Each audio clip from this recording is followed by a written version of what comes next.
maranhense azul caneta de Balsas resolveu ser candidato a deputado federal esse ano e ele surpreendeu agora dando uma entrevista. Amigos, eu não quero ser implicante, não é pelo fato dele ser lá do Maranhão e querer ser candidato aqui em São Paulo, mas é pelo fato de qualquer idiota famoso achar que pode ser candidato e que as pessoas têm que ouvir ele mesmo quando ele não tem nada a dizer. Ele foi lá no programa do Paulo Matias, aliás, um ótimo programa, e o que ele fez foi isso aqui. O que tá errado no Brasil hoje? Muita coisa, todo mundo sabe. Me cita uma. Não posso falar. Quando questionado pelo Regis Tadeu se ele era de direita ou de esquerda, olha o que ele responde. Você é mais de direita, você é mais de esquerda? Onde que você tá no espectro político? Eu sou mais na minha, fico tranquilo, né? Eu adoro essa resposta. É muito boa, cara. Vou ter que fazer uma boa análise disso. Perguntado sobre saúde. Eu acho que é legal responder isso. Vou deixar em off essa pergunta dele. Quando perguntado sobre educação. Não tô nessa área aí ainda, né? Quando perguntado sobre qualquer coisa. Não sei pra não tô lá dentro ainda, não sabia, viu? Então uma hora ele vai ver com a equipe, outra hora ele não tá pronto, outra hora ele vai ver quando ele vai ganhar. É o mesmo discurso do Tiririca. E o problema? Pessoas votam nesses caras. E outro problema, esses caras se elegem. Aí todo mundo pensa, se elegeu, foi um errinho. Melhor colocar ele lá do que um ladrão, certo? Figuras bizarras se tornam figuras do centrão, controladas pelo dirigente partidário que, sabendo que elas são intelectualmente frágeis, tomam decisões por elas. Esses caras administram as emendas que esses caras vão mandar para as regiões onde eles vão comprar voto. Esses caras têm seu voto negociado com o governo em questão e faz com que o líder partidário fique muito rico. Esses caras participam de maneira involuntária de negociatas. Ou seja, esses caras são tão ou mais perigosos do que um líder partidário corrupto ou um político normal no centrão. Só que a gente no Brasil tende a achar que isso é engraçado, é folclórico. Pois bem, o burro que se elege não é tão burro assim. Burro é você que deixou ele se eleger. Eu montei um partido político que é a Missão, que pretende colocar pessoas sérias, qualificadas e comprometidas com uma agenda de Brasil. E nós temos que ajudar essas pessoas a se eleger. Não dá pra viver num país em que os idiotas corruptos nos governam. Portanto, meu querido caneta azul, vai gravar música ruim com a sua caneta azul e sai da nossa vida. Até porque o Tiririca, que é o seu pai espiritual, já tinha dito, pior que tá, não fica. E eu pergunto pra vocês, ficou pior, não ficou? Pois é, tá na hora da gente começar a melhorar e não colocar mais idiotas em Brasília. Meu nome é Renan Santos e eu sou pré-candidato à presidência da República. Uma coisa engraçada, Poxa, pra caramba. uma coisa engraçada dessa história toda que eu vi foi as pessoas falando, que absurdo, imagina, esse cara se elege e tal. Eu nem acho que ele necessariamente se elege, né? Só que as pessoas que falam isso, elas não têm noção de quantos políticos no Brasil são exatamente daquele jeito. Quantos políticos no Brasil não são literalmente analfabetos? Eu não falo nem analfabeto como um xingamento, não, é literalmente analfabetos. Cara, você vai nos rincões do Brasil, você vê gente que não é capaz de, sei lá, de escrever o próprio nome e o cara é vereador, né? Já um, hein? Não, Dois já. Bem-vindo. Caralho, eu Victor. não vi o primeiro. Quem foi o primeiro? Eu não vi também. Então, assim, o lance do Caneta Azul, eu acho que ele não vai ser eleito justamente porque passou-se um pouco o tempo daquele candidato de protesto que era o Tiririca. Vamos votar nesse retardado, sabendo que ele é retardado, por ele ser um retardado. Hoje em dia não, hoje em dia tanto é que a reação do Caneta Azul lá, das entrevistas que ele dá, é muito das pessoas ridicularizando, das pessoas dizendo, pô, que absurdo que a política se tornou e tudo mais. Agora, por mais que ele não seja eleito, nós temos diversos parlamentares ao redor de todo o Brasil fazendo leis, né, votando orçamento, que são exatamente assim. Então isso não é novidade. Eu acho até um pouco bom que venha um Caneta Azul da vida para dar uma entrevista dessa e dar aquele choque de realidade um pouco, da pessoa falar, nossa, realmente, eu moro no Brasil, eu moro neste país, no país onde políticos podem ser assim, né? Então, eu acho que tem um problema porque as pessoas olham pro Caneta Azul e pensam que ele é uma exceção. Eu acho que é perigoso, na verdade, a recepção que houve ao vídeo do Caneta Azul, porque tratam ele como uma excepcionalidade. Como se ele fosse uma novidade na sua fragilidade. Né? Enquanto, na verdade, é o que você falou, é muito mais uma regra. Se a gente for observar, o Caneta Azul não difere em quase nada de dezenas de deputados baianos que eu conheço. E não tô falando de centrão, tô falando de gente até mesmo do PT. Do PSOL. E eu falo isso porque eu lembro que teve um deputado, não vou nomear aqui porque eu não quero sofrer processo, mas teve um deputado que eu tive contato durante um tempo, e ele é do PT, e ele era incapaz de pronunciar qualquer palavra que tinha o L, né? O L e o R, coisa assim, ele não conseguia pronunciar. Problema. Virava problema. Perceba bem, é problema, não é é problema. Bom, a gente teve um presidente que não sabe falar questão. É, Tipo, isso é o de menos, né? isso é cara? verdade. Mas ele tinha sempre essa dificuldade de pronunciar o R e o L, Aham, sabe? aham. Que ele não conseguia fazer raciocínio simples. E eu ficava impressionado, eu disse, mas como esse homem se elegeu? Bom, tá reeleito até hoje. Ontem a gente viu também aquele Hildo Rocha, alguma coisa assim, lá do Maranhão. Bom, Tá. você Ok. não vai esperar uma coisa diferente de um conterrâneo do Caneta Azul, né, na política. Mas é exatamente assim, ele é um Caneta Azul que estava usando terno e gravata. O Caneta Azul do Maranhão? É maranhense. É maranhense. Ah, ok. Aí você fala tipo assim, ok, vai. Não, eu não falei isso. Não, é brincadeira, é brincadeira. Mas é isso, ele é maranhense. E eu sinceramente acho que essa é a tônica da democracia brasileira, cara. Da forma como está colocada hoje, a democracia brasileira, toda a lógica é a nossa periferização completa da política. Orlando, você sabe que eu fiz um trabalho já sobre compra de votos, que inclusive o senhor ficou de me ajudar a publicar um livro sobre isso, né? Então tô te cobrando ao vivo aqui. Isso é feio, Só tá? não tem livro. Isso é feio. Só não tem livro na editora Valete sobre compra de votos por Orlando Lima e Lucas Merreiro por culpa de Orlando Lima. Isso é verdade. Né? Mas assim, e uma coisa. Por que eu tava falando? Sim, porque uma coisa que me surpreendeu é que sequer dá pra gente chamar de democracia o regime que a gente vive, ou no mínimo uma democracia extremamente disfuncional. E por quê?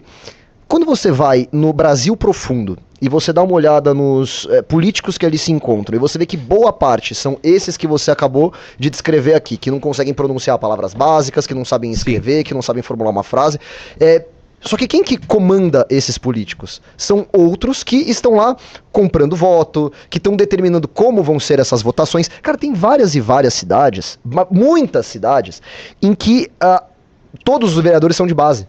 Você não tem oposição, porque todos, literalmente todos, estão comprados pelo prefeito naquela cidade. Você vai chamar isso de democracia? Então você tem um parlamentar que é analfabeto, controlado por um corrupto, que também, os dois são corruptos, né, mas um corrupto que é um pouco mais esperto que ele, que compra voto de uma população que é ignorante, né, e não xingando necessariamente a população aqui, mas que é ignorante de fato, e aí fica esse ciclo, né? Cara, desculpa, isso não é uma democracia. Você vê democracia em alguns lugares no Brasil. Você tem a democracia, sei lá, em várias cidades, na Bahia, no Paraná. Agora, nesse Brasil profundo, eu não sei o que chamar isso. Eu não sei qual é o nome que a gente dá pra isso. Mas democracia não é. Eu chamo isso de democracia. Eu chamo isso literalmente de democracia. Eu acho que Puta, tá, ok. Realmente... Você tem um ponto aí. É muito boa essa. Isso é literalmente democracia. Cara, a gente acha que quando algo tá muito merda, já não pode mais ser chamado de democracia. Mas aí é que vem o pulo do gato. A democracia é uma merda. O que a gente entende por democracia, principalmente seu período liberal? É a universalização dos direitos e a tomada de decisão coletiva. Sim. Certo? Sim. Só que, calma, Sim, pode falar. só que tem um porém aí.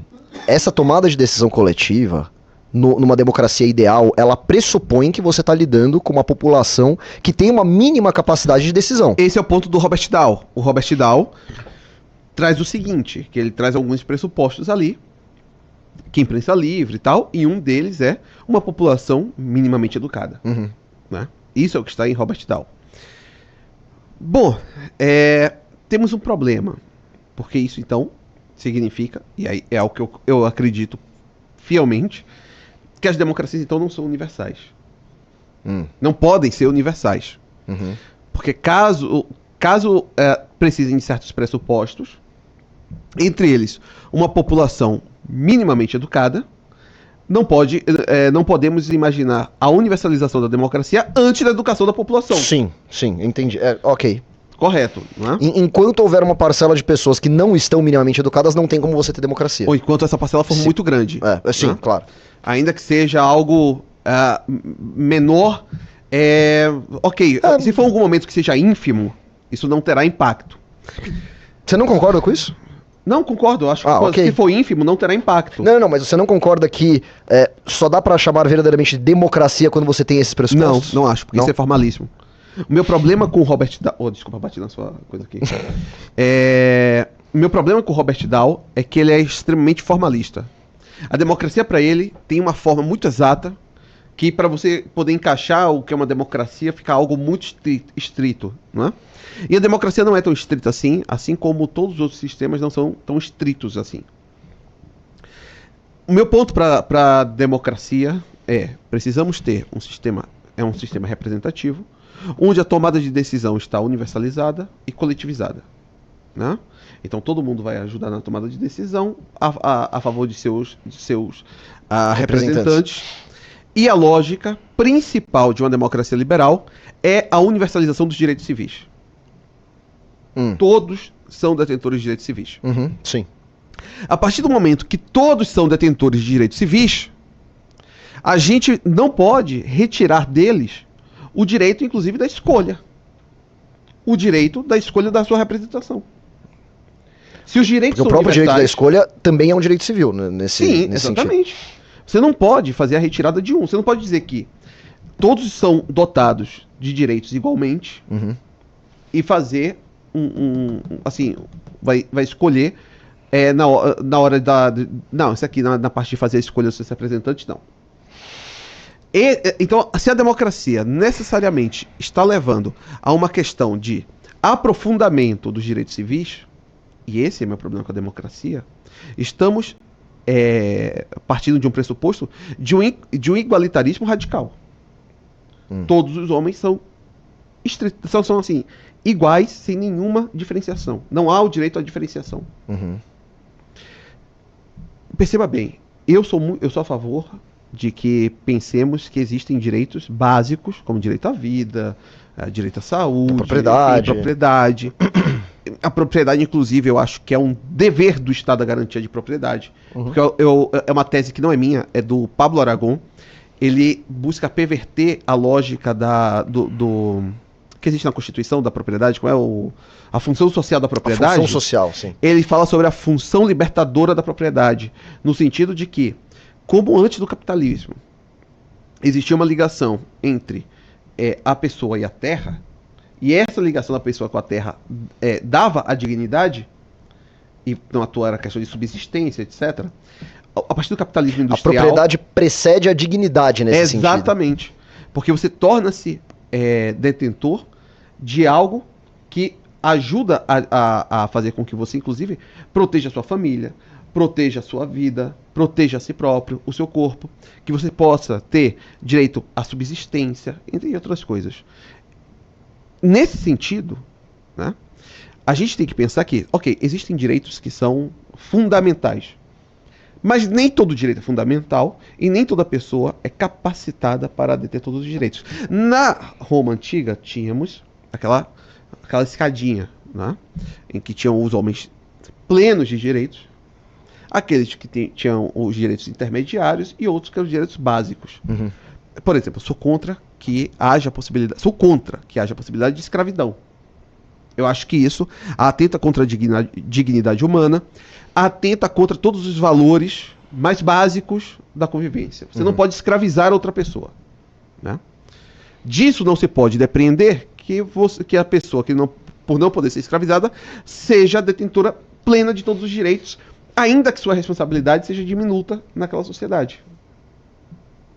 É daí que vem, inclusive, a minha lógica de que uma pessoa que comete crimes de forma reincidente, ela não pode ter o mesmo direito, a mesma prerrogativa que alguém que nunca cometeu crime anteriormente. Então, mas calma lá, aí que tá. Você falou o seguinte: a democracia, ela necessariamente pressupõe igualdade de todos os homens perante a lei. Logo, e ela também pressupõe a universalização dos direitos. Sim. Logo, você não pode tirar o direito de um e garantir para o outro.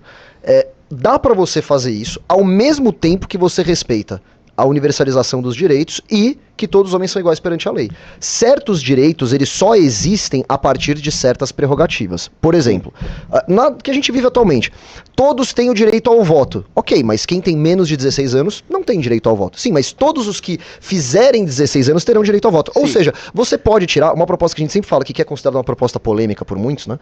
Mas que eu acho fundamental para o Brasil, é você tirar o direito ao voto de pessoas que vivem de assistencialismo do Estado, né? Eu acho que a lógica do assistencialismo por vários motivos, que acho que não vale a pena entrar agora, ela deturpa o próprio voto que a pessoa tá... E ela facilita também a compra de voto, evidentemente.